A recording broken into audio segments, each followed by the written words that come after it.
हरिओम नमः शिवाय। ही कथा पाण गुरु कृपा सां हासिल करे रहिया आहियूं। महिरबानी करे गौर ॾेई ॿुधिजो।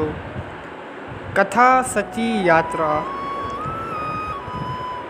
ही कथा भगतमाला में आयल आहे त हिकु दफ़े कुंभ जे मेले ते हरिद्वार में गंगा किनारे ते हिकु ॿुढड़ो महात्मा लेटियो पियो हुयो।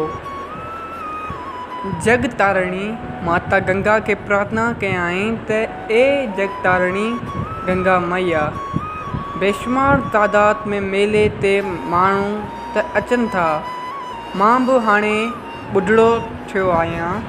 मूंखे अञा सम्झ में न थी अचे त ही तीर्थ यात्राऊं सचियूं आहिनि या सिर्फ़ु संसार खे ॾेखारण जो आहिनि या इन में कुझु सच बि आहे।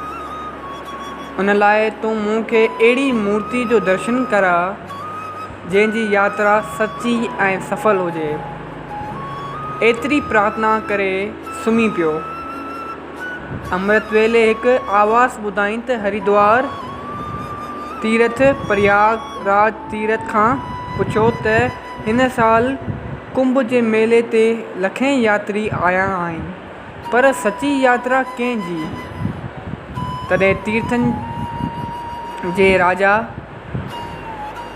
प्रयागराज चयो त केरल देश में हिकु रामोचार आहे। एतिरो आवाज़ हिन महात्मा ॿुधो ऐं अखियूं खोलियाईं त ॾिसण में कुझु न आयो, पर सम्झाईं त ही मुंहिंजी प्रार्थना जो जवाबु आहे, माता गंगा खां मिलियो आहे।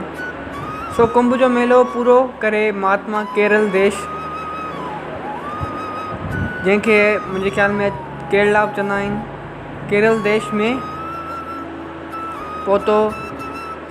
रामोचमार जी खूब ॻोल्हा कयाईं, पर हिन खे पतो कोन पियो, छो जो हू हिकु ग़रीब चमार हुओ। को मशहूरु माण्हू त कोन हुओ, चमार हो। तला करे कंहिं माण्हू खे हिन जी ख़बर कोन हुई ऐं जॾहिं हीउ पतो ॻोल्हण वियो हिनखे ॾाढी मुश्किल सां मिलियो। आख़िर गंगा मैया खे प्रार्थना कयाईं त खेसि सपने रस्ते पतो मिलियो। हिनखे राति जो सपनो आयो ऐं उन में हिनखे पतो मिलियो। आख़िर रामू चमार वटि पहुतो। रामू खे हिकु नंढड़ो दुकानु हुओ, चमड़े जो संदसि राती कमु हुओ। महात्मा खे पंहिंजे दुकान ते आयल ॾिसी हेठि लही मथो टेकियाईं ऐं मथे विहारे जल पान कराए हाल हवाल पुछियाईं। महात्मा सपने में ॿुधल ॻाल्हि करे चयसि त प्यारा भगत, हरिद्वार ऐं प्रयागराज अव्हां जो नालो ॿुधायो आहे त रामू सची तीर्थ यात्रा कई आहे। सो ॾाढो ॻोल्हियो अथमि, आख़िर तुंहिंजो ई ॾस पतो बि माता गंगा सपने में ॾिनो। सो हाणे ॿुधा त कहिड़ी यात्रा कई आहे तो? तॾहिं रामू चवणु लॻो त ए प्रभु, मूं तुंहिंजो ए प्रभु हिकु बि यात्रा कोन कई आहे मूं त। बाक़ी हिन गुज़िरियल कुंभ जे मेले जी यात्रा करण लाइ थोरा थोरा करे कुझु सालनि खां 200 रुपया गॾु कया हुअमि ऐं हिन कुंभ जे मेले ते अचण लाइ तयारु थियसि। उन ॾींहुं में मुंहिंजी स्त्री गर्भवती हुई। पाड़े में हिकु माण्हू जे घर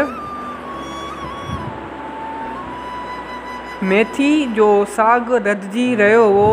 सो हुन जी ख़ुशबू मुंहिंजी स्त्री खे आई ऐं मूंखे चयाईं त मां गर्भवती आहियां, भरिसां जेको साग भाॼी रधिजी रहियो आहे सो मूंखे खाइण लाइ आणे ॾे। ए प्रभु, मां पाड़े में वञी उन रधियल साग जे घर जंहिं ई साग रधिजी रहियो हो उन जी वञी घुर कई ऐं ॿुधायमि त मुंहिंजी गर्भवती स्त्री खाईंदी। तॾहिं हुन साग वारे ॿुधायो त हीउ साग तुंहिंजी स्त्री जे खाइण लाइक़ु न आहे, छो जो असां 4 ॾींहंनि खां बुखिया आहियूं। ही मेथी मुर्दे तां ॻोरे कंहिं फिटी कई हुई उहा आहे। रावण चवण लॻो त ए महापुरुष, उहो ॿुधी मूंखे मन में ॼण तीर तको तेज़ छबे वियो। मूंखे कुझु तेज़ तीर लॻो अंदर में जेको परमात्मा आहे, मुंहिंजी आत्मा आहे अंदर वारे चयो त मुंहिंजे पाड़े में हिकु ग़रीब बुख वॻे मरी रहियो आहे ऐं तूं हले थो तीर्थ यात्रा करणु। सचो तीर्थ आहे हिन ग़रीब कुटुंब जी शेवा करणु। सो महात्मा मां हू गॾु कयल 300 रुपयनि जो सीधो सामान वठी उन ग़रीब खे ॾिनो ऐं मन में ॾाढी प्रसन्नता मालूम थी। उन राति जो अमृत वेले मुंहिंजे घर मां नाद ऐं गिंड जो आवाज़ु ऐं जय जय जी धुनी ॿुधण में आई ऐं अखियूं खोलियमि त मूंखे देवताऊं आशीर्वाद ॾेई चई रहिया हुआ त ए रामू, तुंहिंजी यात्रा सफल थी आहे। असीं सभु देवता तोखे घरु वठी घर वेठे आशीर्वाद ॾियण आया आहियूं। बाद में समूरो आवाज़ वग़ैरह शांत थी वियो। सो ए प्रभु, अवां जेको पुछियो उन जो जवाबु मूं तव्हांखे ॾिनो। हाणे अव्हीं बि कृपा करे भोजन खाई आसीस करे वञो त नाम चित अचे। सची तीर्थ यात्रा छा आहे? ग़रीबनि जी मदद करणु। जेके तीर्थ यात्राऊं हुयूं इहे हिकु मज़हबी स्थल हुआ जिते कंहिं धर्मवेता या ऋषि महात्मा अची जप तप कयो, अने खां पोइ उहो यात्राऊं थी विया या तीर्थ थी विया। सची तीर्थ यात्रा हिकिड़ी आहे। अगरि अव्हां घरु वेठे यात्रा करणु चाहियो त पंहिंजे ग़रीबनि जी, पंहिंजे साम्हूं जेके कुटुंब वारा आहिनि, पाड़ेसरी आहिनि, जेके ग़रीब आहिनि, जेको ॿिनि वक़्त जो अनाज को था खाई सघनि, ॿिनि वक़्त जी मानी को था खाई सघनि, उन जी भराए महिरबानी मदद कयो। इहा ई सची तीर्थ यात्रा आहे। इहा ई हरिद्वार आहे, इहो ई काशी आहे, इहो ई मको आहे, इहो ई मदीनो आहे। तो जय सियाराम। अगरि हीअ कथा तव्हांखे वणी आहे त पंहिंजनि सां शेयर कयो। जय सियाराम।